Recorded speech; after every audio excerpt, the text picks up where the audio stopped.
Iginiit ni PDP Laban National Spokesperson Attorney Raul Lambino na hindi maituturing na pugante si Senador Ronald Bato de la Rosa matapos itong voluntaryong umalis sa Senado.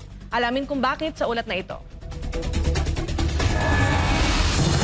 Hindi pugante, hindi arestado, hindi detinado si Senator Bato de la Rosa. Ito ang binigyan din ni Attorney Raul Lambino matapos umalis ni Senator Bato de la Rosa sa Senado. Paliwanag ni Attorney Lambino, bagamat may ipinagpipilitang arrest warrant ang International Criminal Court o ICC, nananatiling malayang tao ang mambabatas dahil wala namang inilabas na lehitimong arrest warrant ang lokal na korte sa Pilipinas. Binigyan din ng abogado na walang jurisdiksyon at bisa ang ICC sa bansa dahil matagal na tayong kumalas sa Rome Statute. Sa ngayon, dinidinig pa sa Korte Suprema ang inihain na urgent motion ni Senator Bato kung saan binigyan ng 72 oras o 3 araw ang Malacanang upang magsumite ng kanilang sagot. Hindi siya tumakas. There is a distinction between escaping and leaving. Yung escaping, detinado ka.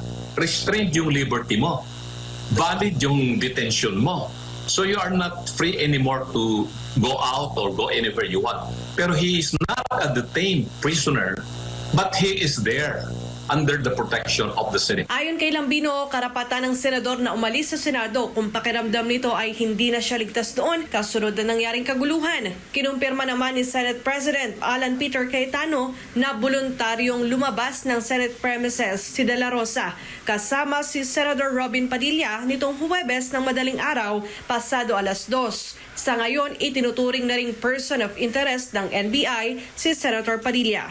Para sa Diyos at sa Pilipinas kung mahal, Daniela Paulita, SMNI News.